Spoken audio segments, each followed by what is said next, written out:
Well, I guess nobody got scared off on the last homework assignment, huh? I thought this one would be hard compared to love and hate and fear and desire. Of course, Dulcie's been here all weekend cooking people individually and cooking the house together, so probably everybody's gathering here to get some of that. Silly people.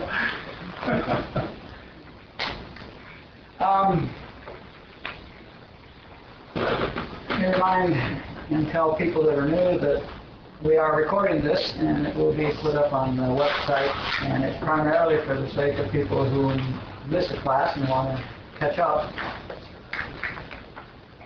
But others could listen to it, so be aware that it's being recorded, and if you want to say something personal and safe, tell me and I'll turn it off, because it's our class.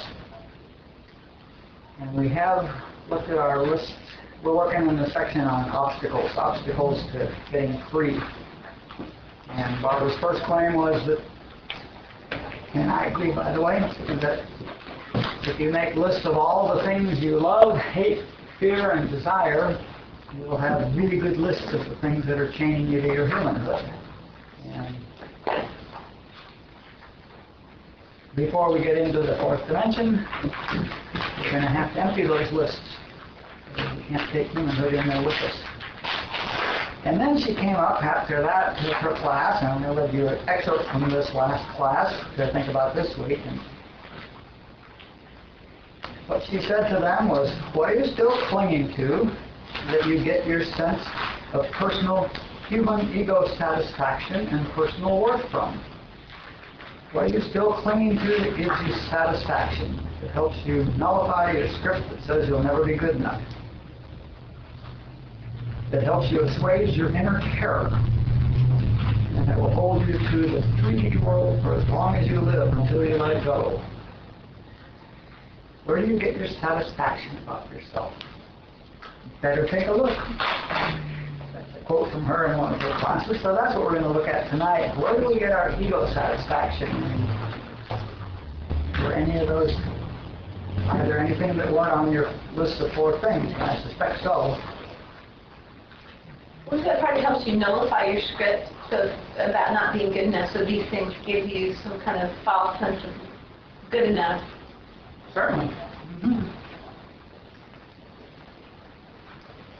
They do. They are an attempt to nullify script. They're an attempt to nullify the terror, but they're trying to, obviously they have to go, because if we're working on building our ego, we're trying to say that I have power, or I'm doing this, and that's the wrong I. We're puffing up the wrong I. Let's share what you have, Shannon. Well, I shared this a long time ago in Texas, and it still holds true today. And I'm smart, and I know I'm smart. And it's like I almost skipped 7th grade, and I got straight F's when I was a freshman, and I passed the test in high school when I was 16, and I never even studied, never took history or any of that. So what I do is I read books, and I just get it, and I know it, and then I tell you, and then you're supposed to go, wow, you're really awesome. And so my thing is, with these spiritual classes, out here I can have these conversations with almost anyone in this room.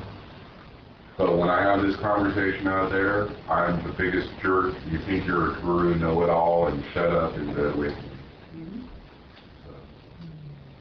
So, being smart, I certainly have that one high on my list. Problem is, of course, who's smart? Well, one's a genius, and one just thinks he's a genius. One's infinite intelligence, but right. The one who thinks he's smart is the personal ego.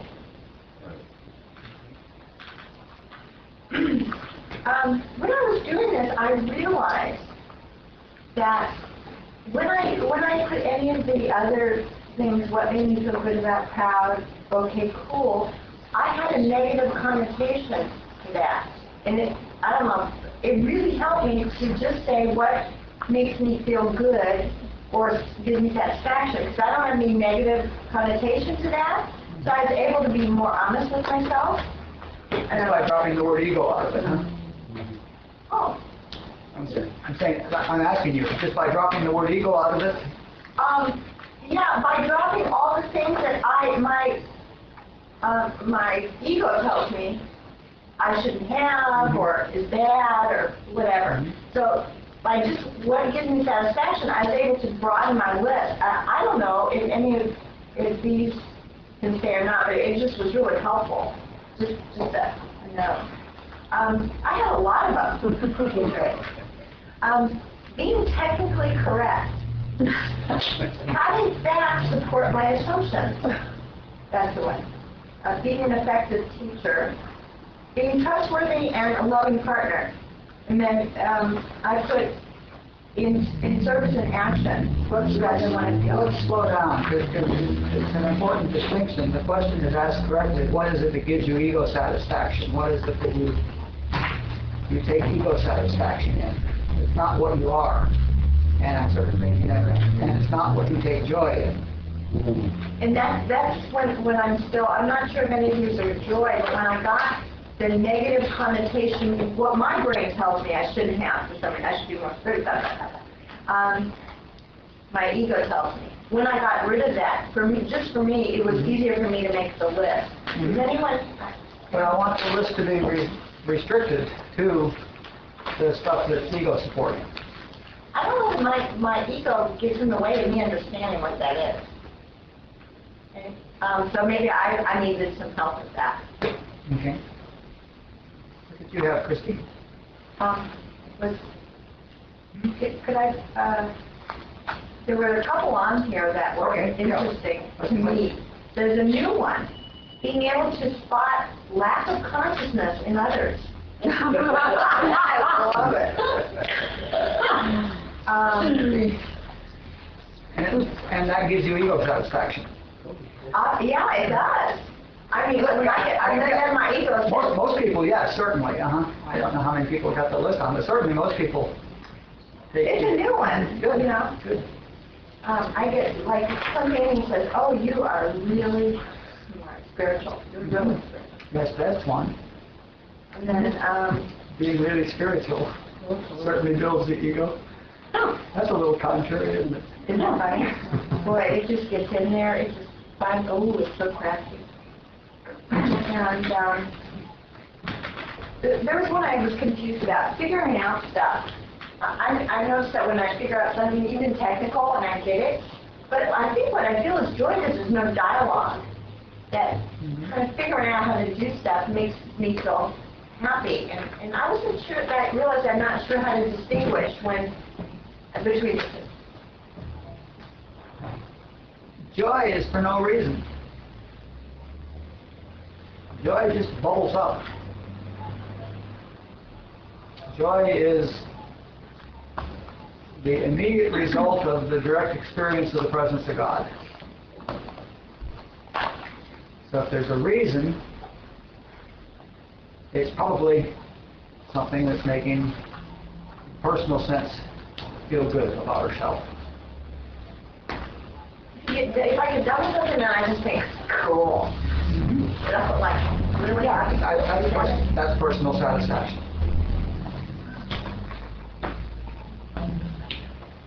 I just wonder, if something triggers that kind of joy, like what I'm thinking of, like seeing a ballet or hearing a piece of beautiful music, is that different?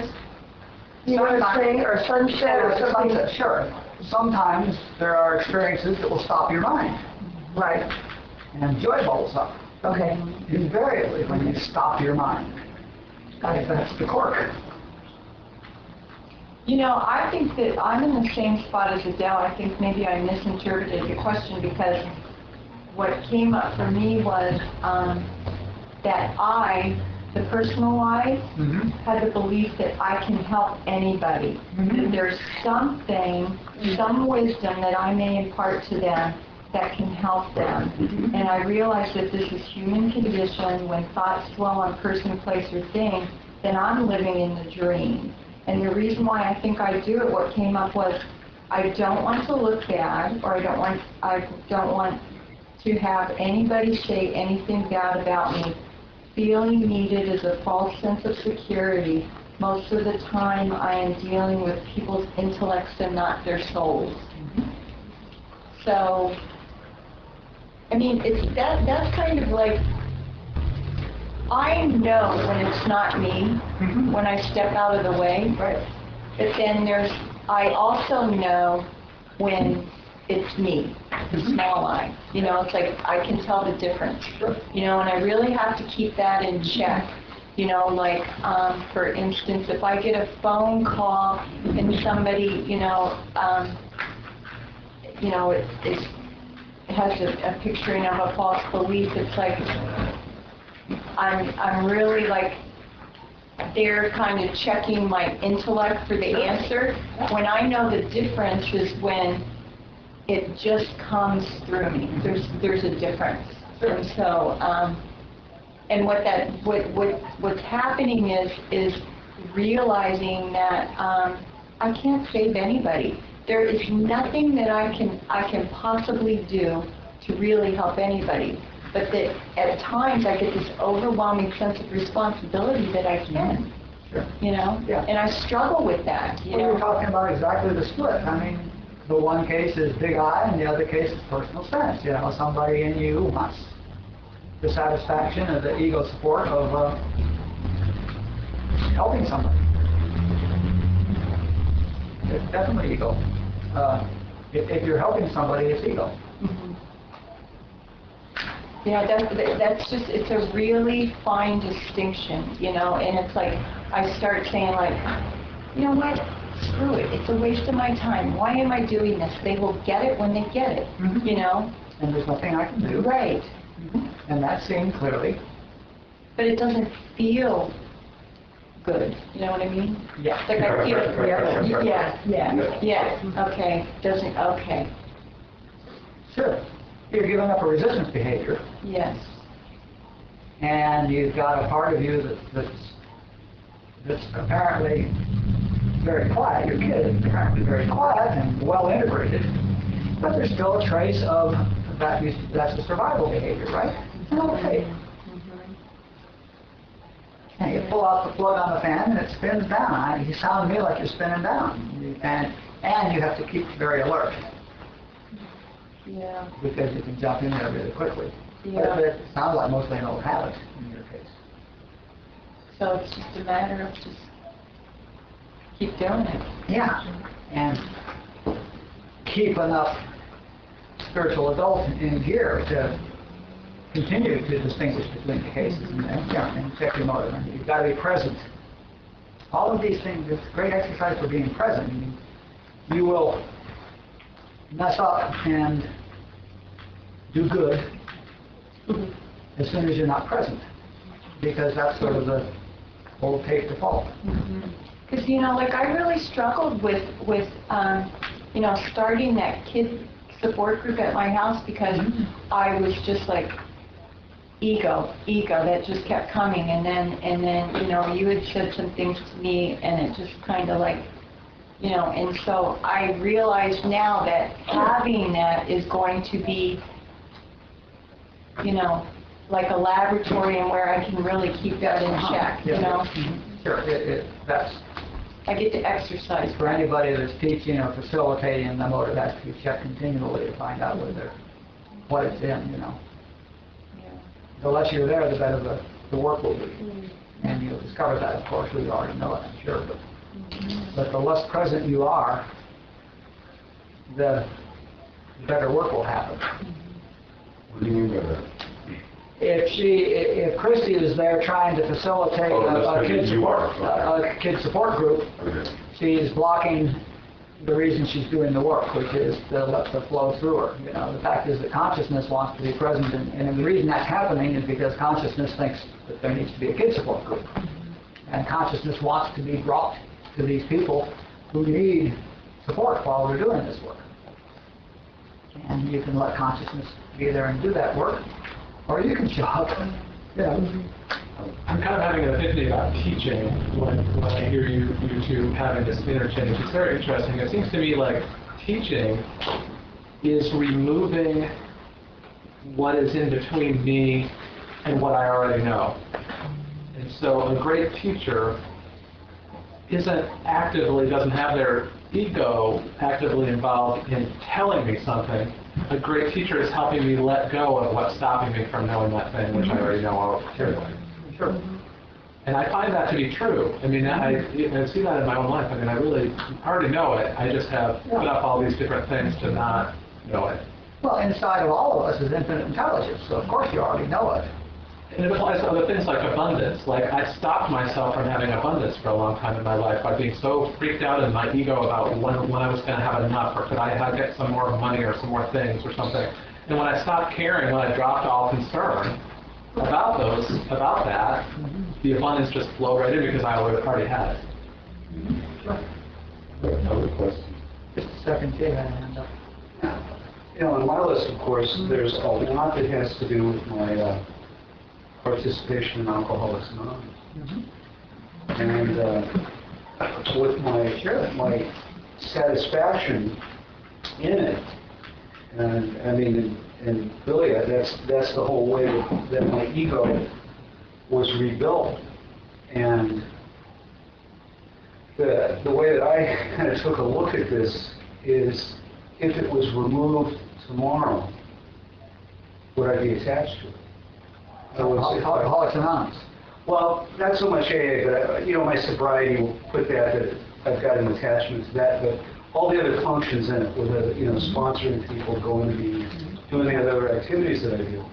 I mean, the question I ask myself is if it left tomorrow, would I be less for it, or would I be needing it?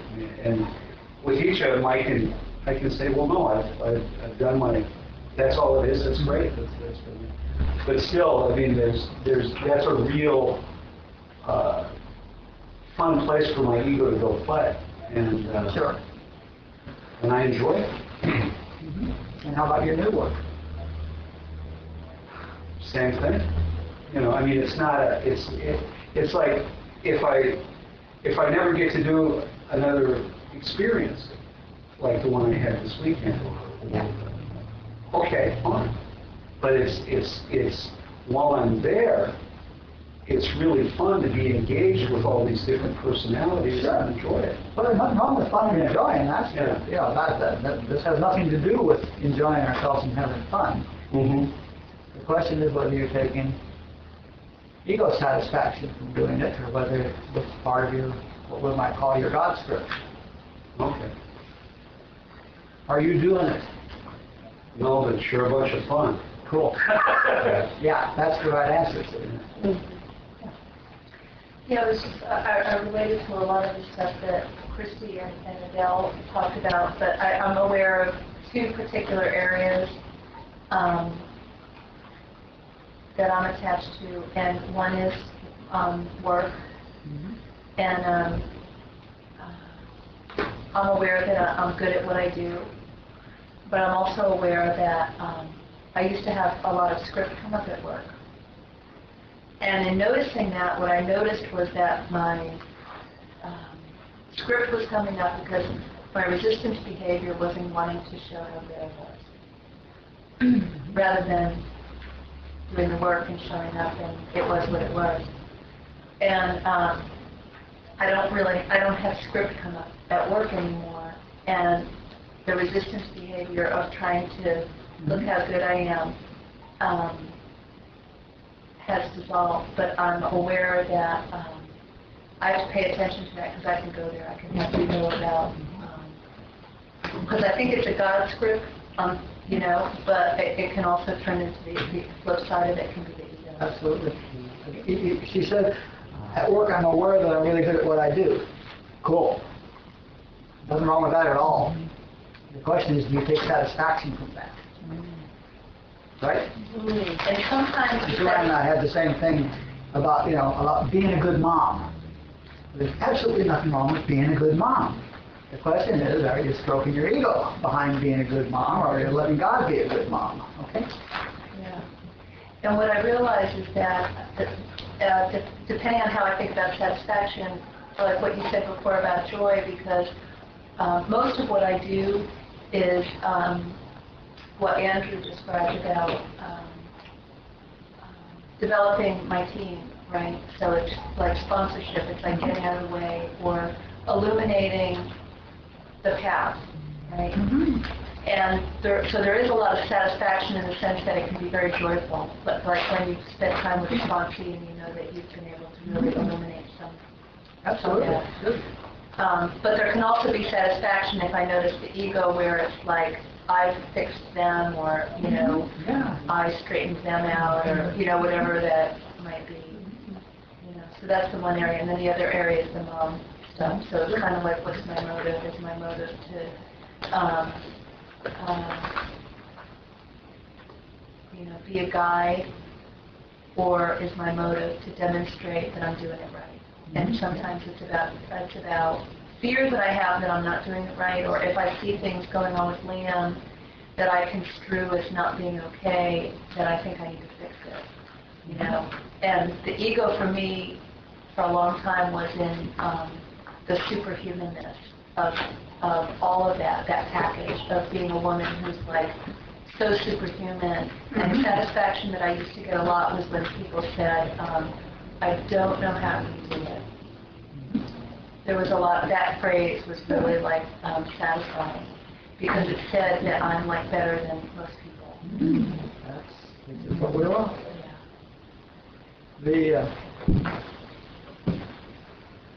I say, you know, if you want joy in AA, sponsor. Because the joy is in seeing them get it. And that's fine. That's joy. If I think I've given it to them, then there won't be any joy. And it'll destroy the whole thing. You know, that would be an ego thing. I mean, the joy happens. You see somebody get it, click, and you get a rush, okay? And that has nothing to do with you, you know. So that's the sort of thing. Yeah, I have a question, and you and I spoke about this a long time ago when we were trying to figure out a script, but, you know, I know the things that just flow through me and seem to work. My teaching is one. I mean, I really know I have nothing to do with it, absolutely. And in fact, when something happens where someone starts really acknowledging how well I'm doing, for example, remember when I got that teacher of the year thing? I mean, I didn't even want to show up. I hate that. It makes me so incredibly uncomfortable when, and it's almost a weird thing. It's like, I don't know if the ego gets uncomfortable, something gets very uncomfortable. That's correct? Sure. So in the things that just flow, that don't seem to have any, those are God scripts that just seem to be there without needing anything back. Yep. And sometimes without even really knowing what you're, I hate to say not knowing what you're doing, but it's almost like it just comes through you.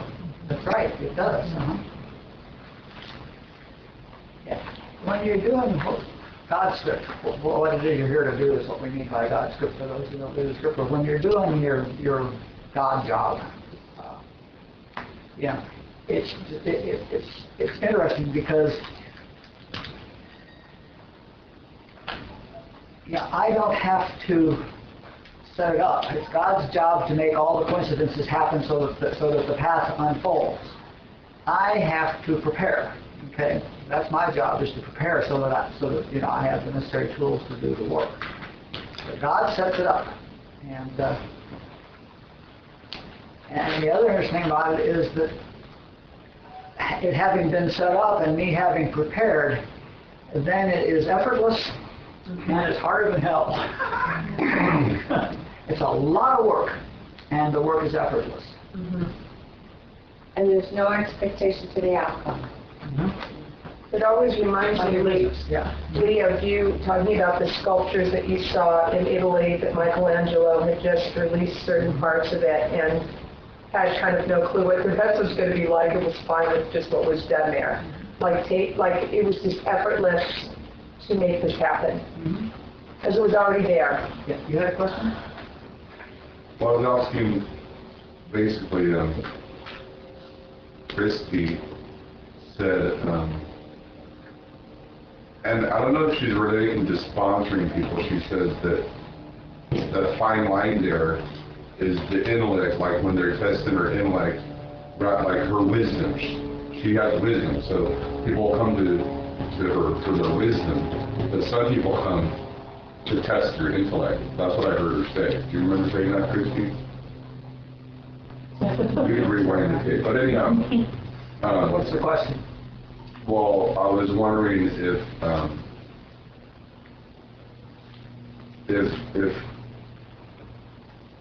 when, well, see, now it's hard for me to ask, and I knew this was going to happen because I was already in context with her. But she was saying the fine line right there is her answer when it's God consciousness is the wisdom, but your answer is human consciousness is the intellect. I know that. Uh-huh. Okay. So,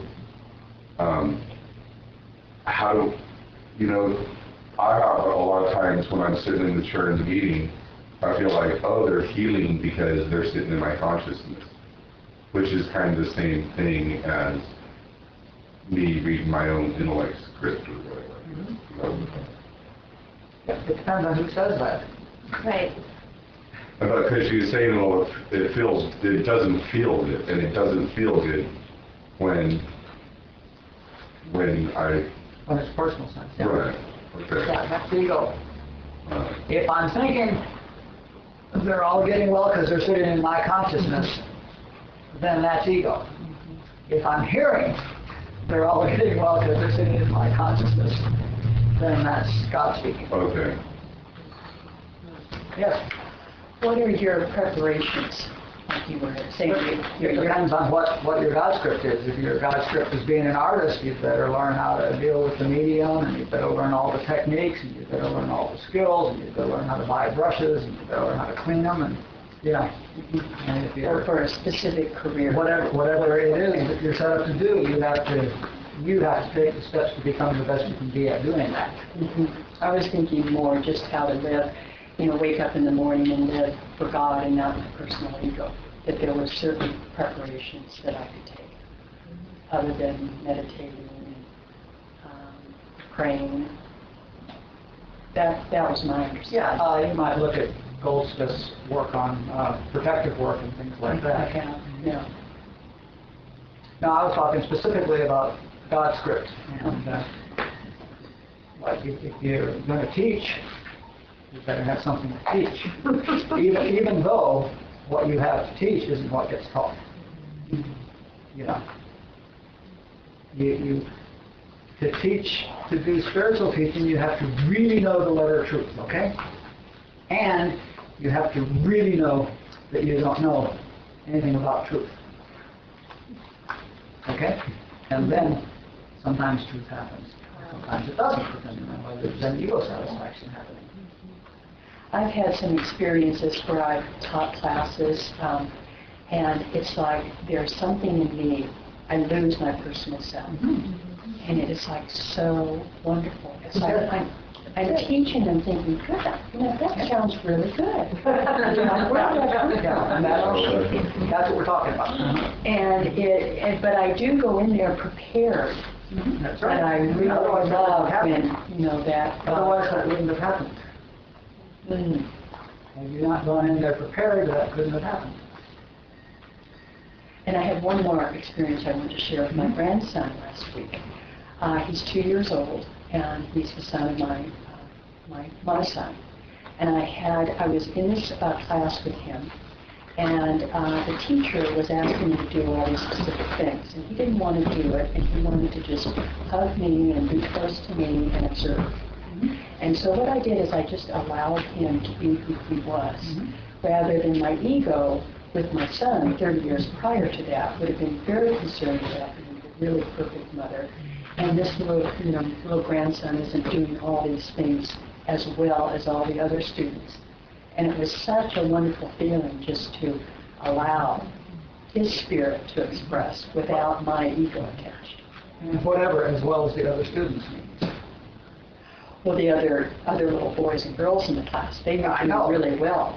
Whatever that means.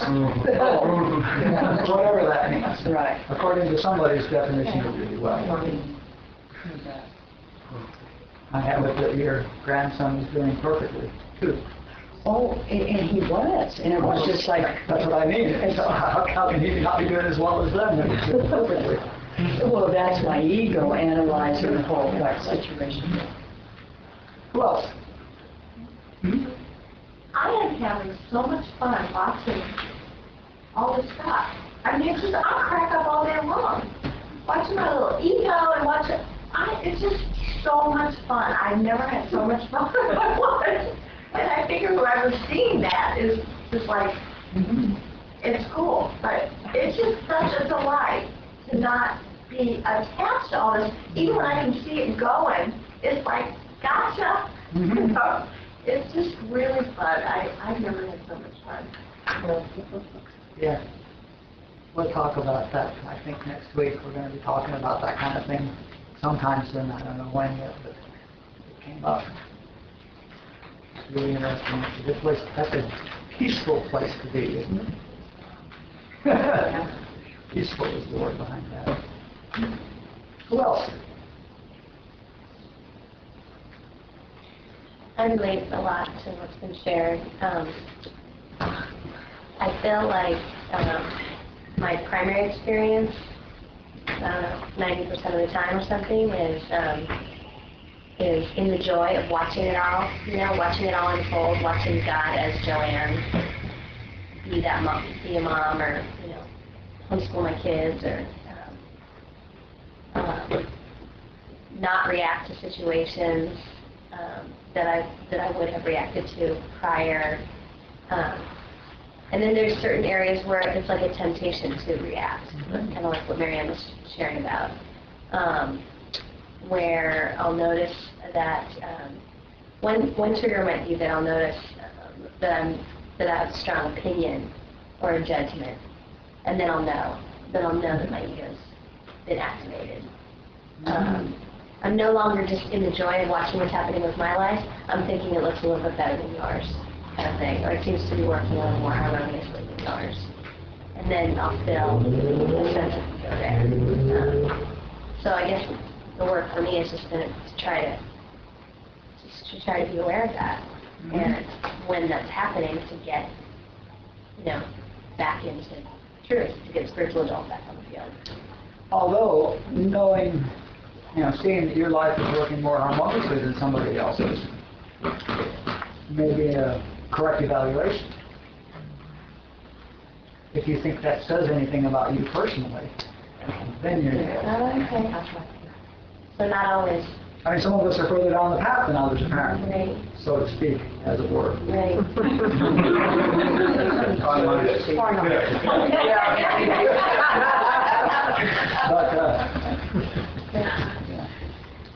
So definitely the Keep clear about evaluations versus judgment, because we have to make evaluations. Right.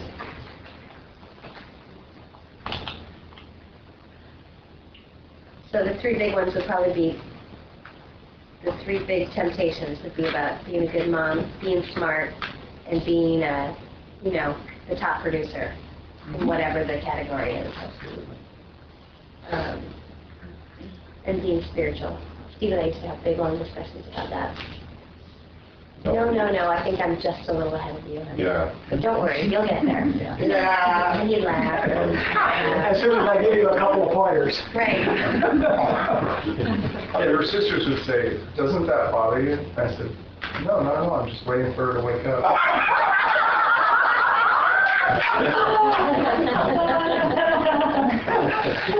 I heard Meg Johnson down in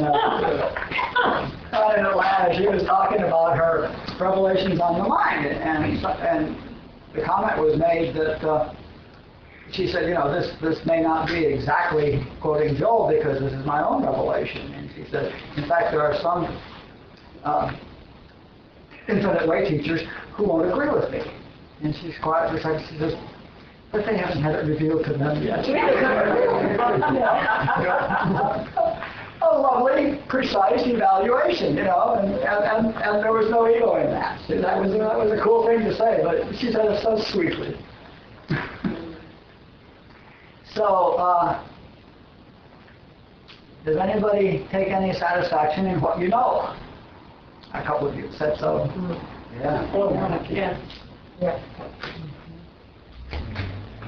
I have on my list the business owner.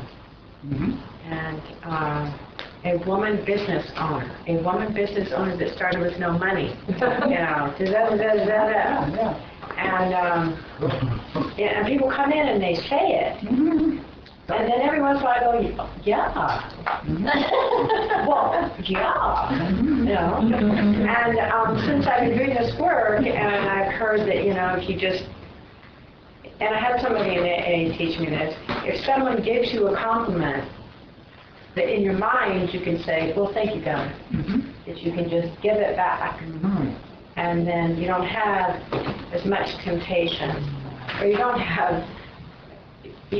pat yourself on the back every time somebody says it. Cool. Yeah. I just think it's kind of a revelation that comes when you're so clear, absolutely so clear, like you have nothing to do with your sobriety. You know, it's that surrender where I'm a dead woman on the floor, and there's no way you can say to somebody, oh, well, it's not me doing it. I mean, you can say the word, it means nothing to anybody. How many of us know that they had nothing to do with their sobriety? Right. See? And everything else is just like that. Yeah. And then I was struck stupid because I remember when I was a little girl, I thought I was to grow up and be a missionary or something like that. And then I was struck. So I was put into a position where I discovered I didn't care about anybody. And I thought I really did, and that I was this wonderful, sweet person. And I was about 2 years in the rooms where I could give a shit if anybody drank or killed yourself or anything. You know, I had not, you know, and it was like shocking to me because I thought I was this good person. And I mean, I didn't care. And I was like, whoa, God had to show me who was doing the caring through me and ask me. And like all this work that I'm doing, it's just so amusing to me because I haven't a clue how to do it. I haven't a clue what takes place. I wouldn't begin to know how to unravel this nonsense that we all have created. Wouldn't have a clue. I just stand there and giggle and watch God do this amazing thing. And I'm like, whoa, what a trippy thing this is. Somebody asked me, how do you do it? I don't know. What do you do? I don't know. You know, it's so fun. And you're so good. Well, you know, when you're speaking from the podium and you're speaking and you don't have a clue what's going to come out and everybody hears what they're going to hear anyway.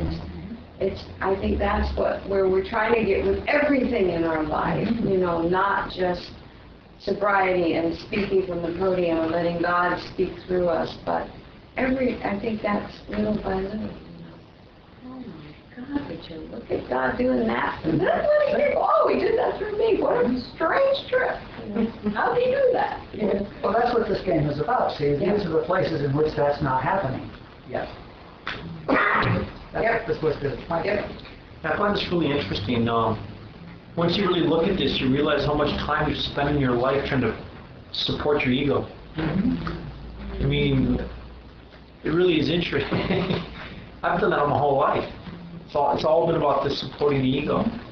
You know, I even noticed, like, I mean, first half of my sobriety was about, you know, creating this illusion of a life that's like this Renaissance person that people get, you know, and always talking about myself. It's very interesting. Barbara says, and I don't know this for a fact yet, but it certainly looks right to me. She says that the ego is directly proportional to the depth of your script. Ooh. Ouch. Ouch. The worse your script is, the more ego you have to manufacture so that they break even, so that you survive. Can you read that again?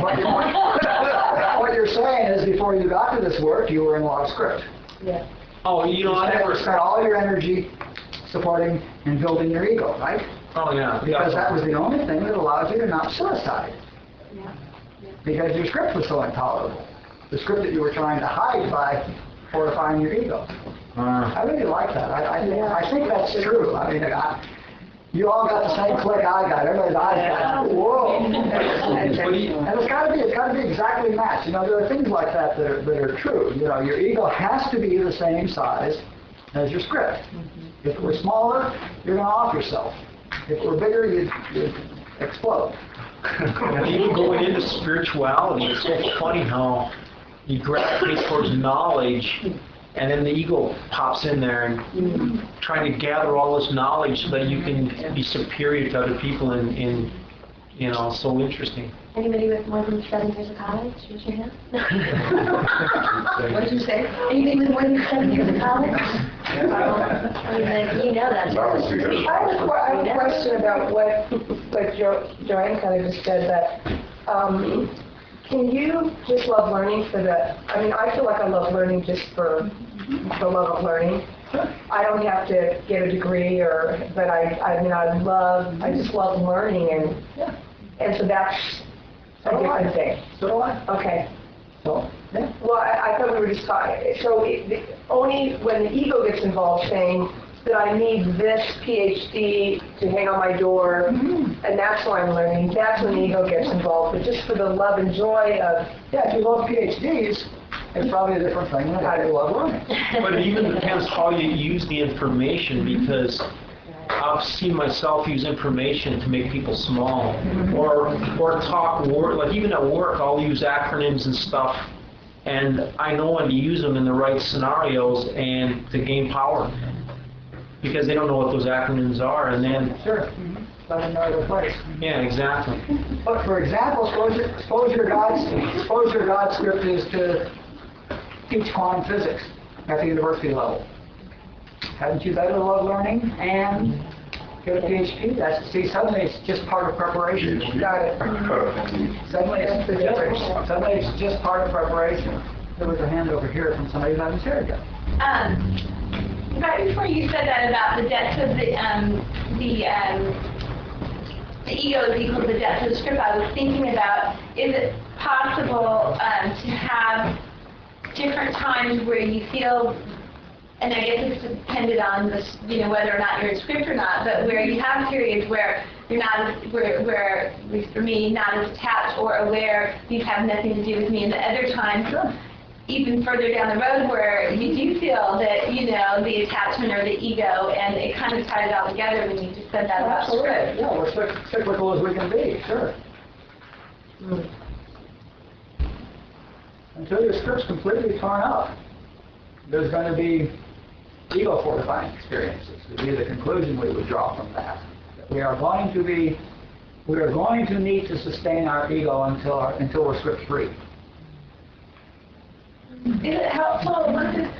And then we'll probably continue just because we have to wait for the fan to sit down. Is it helpful? One of the things that I do, I recognize that I have, on my list here, I recognize that I catch myself, like the dialogue in my head will go through like, something happens at work, or something that strokes my ego, my head will start going, like I can feel that happening, that kind of thing, but I'll catch it and I'll go, oh, okay, that's ego, and I'll like watch it, and I try to catch it before it gets too far down, because I know that that's not the truth, but it'll still come in there in lots of situations, and I try to just kind of go, okay, that's ego, and That's what we talked about earlier. That's keeping enough adult and here to catch that on the way in and label it. That's and human consciousness is very much out here radiating at us about ego. So just being immersed. There's another hand up over here. Yeah. One that hadn't been mentioned yet is style. Style. Gotta have style. Gotta have a tall girl, all that stuff. She does stop my mind, so it's good.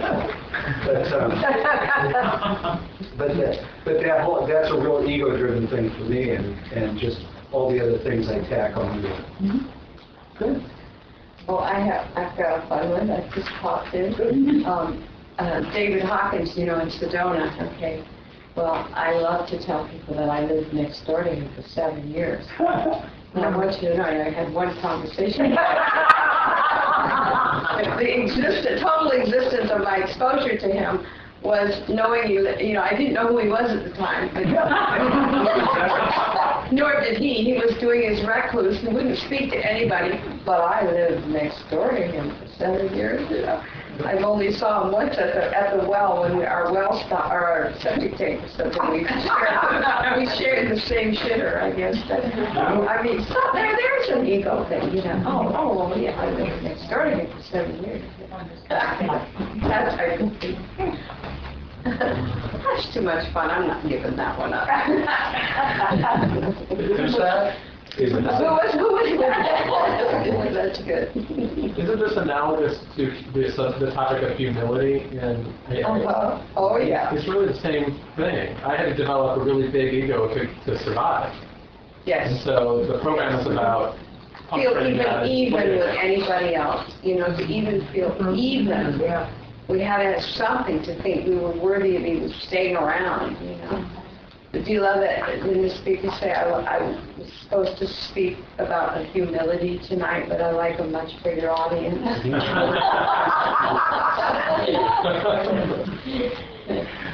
So what do you think about that cyclical thing that he just mentioned? Because I just had an experience where I was at this Thich Nhat Hanh retreat, and I was absolutely high as a kite. I mean, like, as high as I can ever remember being. And then I got into a group situation with this really screwed up girl, and I tried to help her. And what happened was I spent the next half of the day in having a kid event that I was telling Leelaa about today, and I was just asking about that cyclical thing that you just mentioned, because I went from like this mountaintop, and then suddenly the idea of like this, I need to share my experience with this screwed up person over here. And I got sucked into human consciousness and found myself a kid and didn't even recognize it really until. But what happened, my trigger is I became intolerant, I became judgmental, I was trying to help somebody, and what was the last one? Oh, what Christy mentioned. I've had this thing lately of, what should I do? Should I listen deeply and empathize and do reflective listening, or should I tell them my truth? And I know when I'm having that conversation with myself that I'm not an adult. That's right. Did she need your help? Well, that was the appearance. She wasn't really. So when you say cyclical, do you mean there's a reoccurring event in your life? I guess It comes and it goes. I mean, when I was in India being holy for 12 hours, then I would come out and break out in rage for an hour. Right. Because I was sitting on my kid in order to be holy. That's a t-shirt. I mean, I had this monster.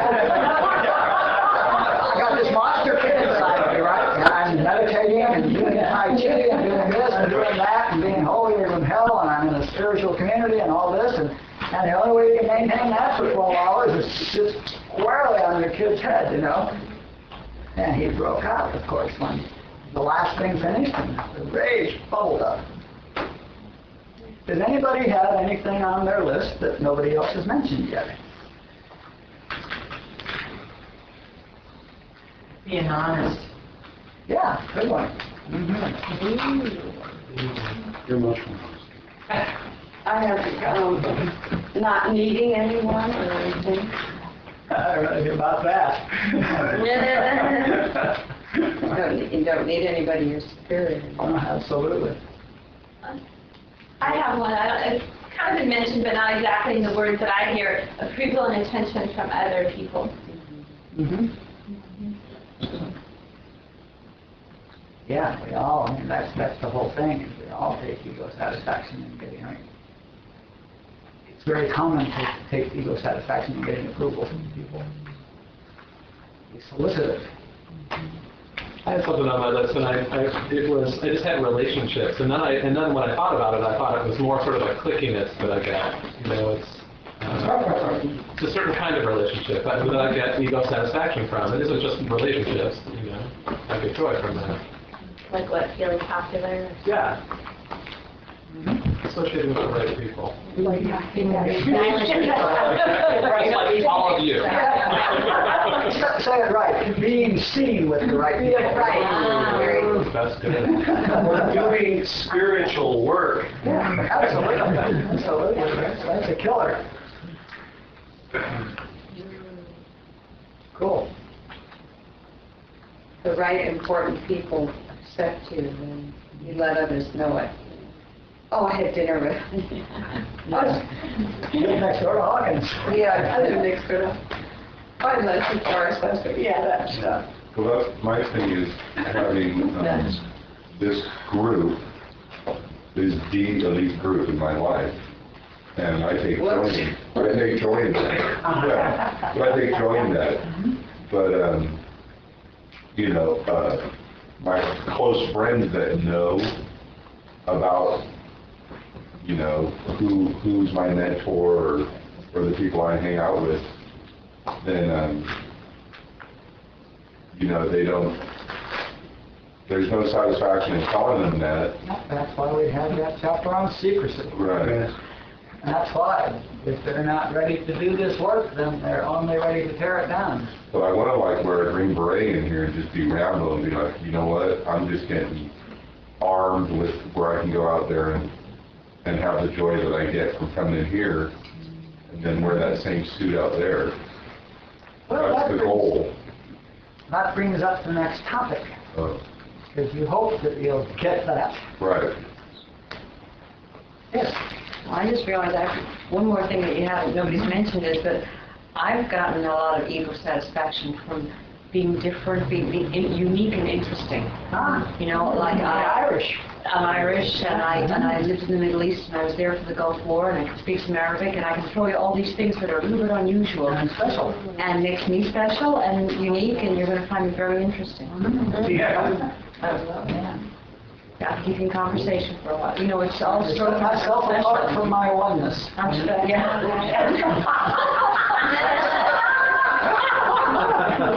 So to speak. Yeah. I used to do this, but I haven't in a long time. I was just thinking about it because most of us here, a lot of us here in 12-step programs, having better war stories than you. Really about being unique, being the worst. Having taken the most. The most guilty. You can do that in any meeting. Yeah. You know, I mean, the worst strike. And the longer you're here and the longer you listen to their stories, the worse they were. I sure did at work one time during a lunch break, and I just had everyone's mouth drop. Yeah. I realized, oops. Wrong crowd. How about who sponsors you? Yeah, who's got the sponsor, the heaviest sponsor. The heaviest sponsor. Well, do you sponsor? Oh, yeah. Maybe you sponsor me. Yeah, that's a big one. A lot of ego satisfaction. My heart. Especially in places where you get to be of service. A lot of ego satisfaction in being of service. Camels? Going on camels? Yeah. For commitments. But only Being in the circuit. Altruism is very ego. Doesn't that have to do with your motive and how much you want to share that with somebody? Because you could go to the same situation and it certainly could be completely opposite motive, and it could be, you know, God has, or see how. Certainly could be. The work needs to get done. Correct. Right. Yeah. It's the motive. Absolutely. Good news is it gets beat out of you. Bye. I'm just pointing out that there is a lot of it in AA. Oh, yeah. Ego satisfaction, ego building, personal satisfaction. But in Andrew said something while you were in the room. Remember? I was just saying it's very analogous to humility. You know, in AA, the humility factor is, you know, we're all about deflating our ego. It offsets. What brought it up for me was in my personal story is that my ego got so big because my abuse was so bad. It had to balance it out so I could survive. Yeah. Yeah, that's the script. Yes. That's the script equals ego. Yeah, absolutely. Oh, that's not what I heard you say. But yeah, that's great. What I also find is you come in feeling like Diane said, the worst and the lowliest, and you know, if you just come up to in other words, I think AA helps to bring you up at least onto your feet for those who've been knocked so far down that in a way it's necessary in the beginning to make you feel like you belong to walk on the earth at all, and that starts to build, you know. For those that were beat down, there's those that have to be brought up onto their knees, and those that have to be knocked down.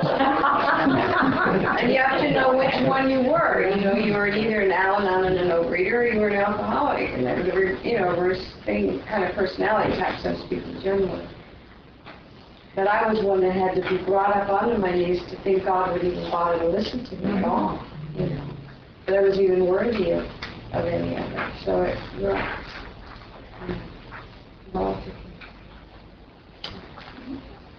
I had the experience of making the list for me was, you know, I found it kind of embarrassing at first. You know, my ego didn't want my ego to be that way, and then it was. I bet my list is longer than yours. I bet my list is longer than yours. I'm sorry. But then I really started to feel fear, like just real fear in my body, just the fear of, like, it's a list of things that I think I'll die if I don't get, you know. And it was real, it was so strong, it really, you know, I look at the list and add something, and it really stayed with me in these last days while I go to work, and I think, you know, I mean, I just felt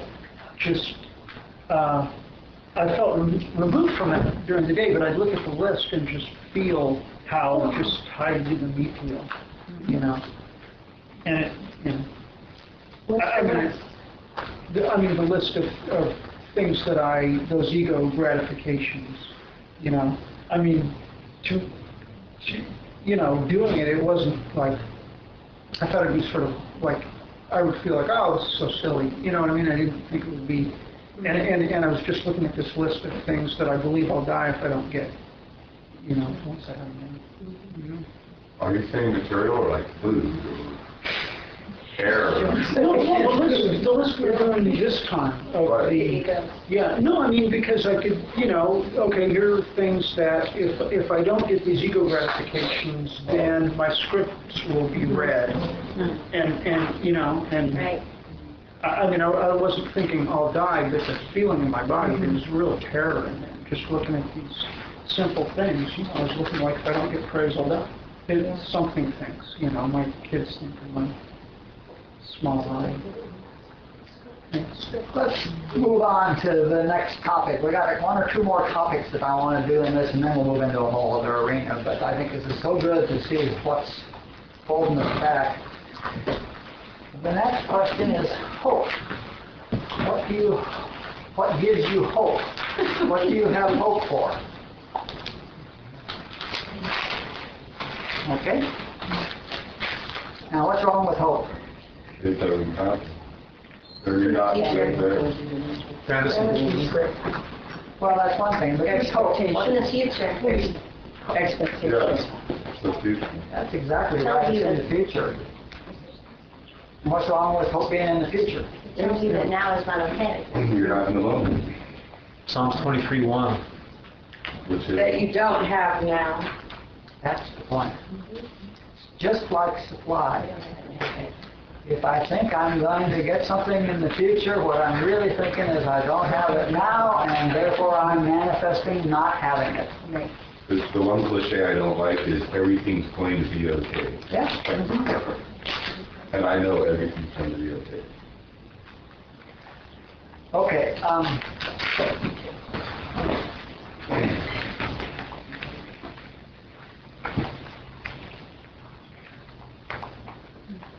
We need to get rid of the hopes because, first of all, they're self-preventing them from happening. The other thing is that along with hopes comes expectations. And along with expectations comes resentments. And suddenly we're not only back in our humanhood, we're likely to drink.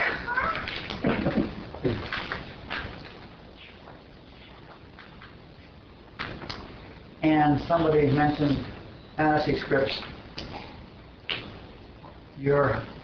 Be sure when you're looking at the hopes that you have, be sure that you identify all your, and put on your list all of your fantasy scripts, because that's a situation where you're endlessly hoping to get your fantasy script read. Okay? Which of course prevents it from being read, and which of course ties you into your script, which ties you into your humanhood, which ties you into your misery. But everything that you have a hope for is tying you here, including hoping that you get enough stuff here that you can go out there and wear your green beret, or hoping that you will become enlightened. Yeah? It seems like a lot of times when people say hope, I think that maybe there's a disconnect with what they say and what they mean, because I often hear people in AA say, when I got here I got hope, and I needed it, like Dulcie said, I got to my knees and I was hopeless and then I got hope. And really I think that it's not about I had a belief, it's basically like I had a feeling within me that that there was hope for me, and again, it's still not meaning it the way you're saying it, but I had a feeling that I was going to be okay. I had a feeling that I could make changes in my life. That I could be okay. That I could be okay. And that's hope. Oh, in the future. Okay. And that's what we get. I mean, most of it, that's what I got when I came to AA. I got hope. You got hope. So maybe they are meaning what they're saying. Often, yeah. There's 4 stages that Barbara talks about. Hope's the first one, and of spiritual growth, really. Hope is the first thing you need is from the being the walking dead, the living dead. The first stage into spiritual growth is hope. And from hope we go to belief. And I no longer hope that it's going to happen. I now believe it's going to happen, which hopefully happens quickly in AA. That you now believe that this thing's going to work, Right. Okay? And then belief turns into faith. Okay? And that's the story about the guy that was the tightrope walker, the guy that walks the tightrope, and he's got a wheelbarrow and he walks the tightrope, and the guy's asking the other guy, do you believe he can do that? And the guy says, yeah, I believe he can do it. And he said, well, climb in the wheelbarrow. Nope, he didn't have faith. I don't have faith that he can do it, okay? When you have faith that he can wheel that wheelbarrow across the line, then you'll get into it, okay? And faith is short of the final stage, which is knowing, having the experience, okay? And the first 3 are necessary, and they're all worthless. Lots of people have faith in stuff that's pure bullshit, pure nonsense, okay? Lots of people believe pure nonsense. Lots of people have hope that's pure nonsense. Your fantasy scripts, endless stream of hopes that will never be fulfilled, that are far worse than wasted time and effort, okay? But hope is the first step on all of that. And hope has to go before you can get free. And we don't get rid of it by converting it into belief. We get rid of it by seeing it for what it is. I think what coincides with what you just said, because it says hope, it says for the alcoholic, whose hope is the maintenance and growth of a spiritual experience. So I guess the maintenance and growth of spiritual experience is the hope, the belief, the faith, and the knowing. Yes, yeah, that's the way it goes. Those are the 4 stages that we go through. Wow, that's amazing.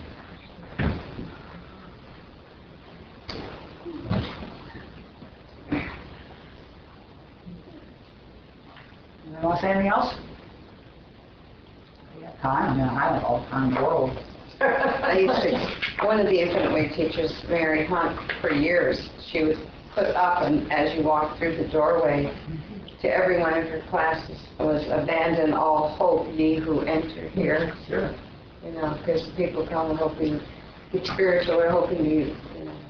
Yeah. Barbara had that, and that's written over the oracle in the Delphi in Greece. 2,500, 3,000 years ago. For a long time. What are they saying? They're saying you have to be in the now, you have to know it now. To know saying your ego is not going to survive it. Yeah, your ego is not going to survive. That one. The one who's looking for hope has to go. Oh my goodness. Yep.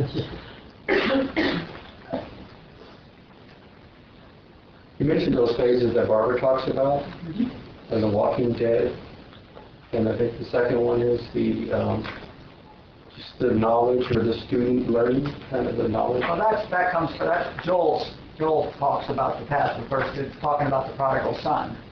That the people who aren't yet consciously on the path are what Joel calls the walking dead. And then at some moment, a little light shines on the thing, and you get an accurate evaluation of where you are. You have the moment of clarity. That's what we talk about. It's like in Alcoholics Anonymous, you're out there drinking, and that's the walking dead, and then you have this moment of clarity. And that makes you available now to spiritual growth, okay? And then comes the long, Joel says, the long return of the prodigal son back to the kingdom, which is the improving your humanhood. The longest stage is improving your humanhood, lifetimes and lifetimes and lifetimes. And then the final stage is regaining the kingdom and discovering you never left there. There's a lot of parallels between AA and the prodigal son story. Did we do that?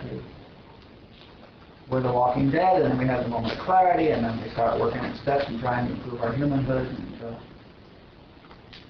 then we look at all. Everything you try stops working for you.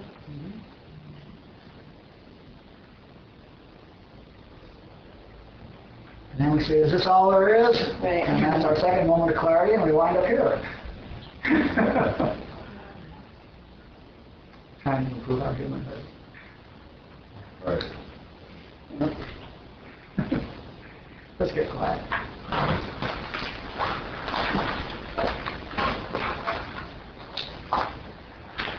Just generalize that. Hopes and fantasies. Okay? Fantasies are just the worst kind of hope, but hopes and fantasies. Be clear about it. Let's wrap all that up in 1 week, and then we can be done with this stuff and do something else.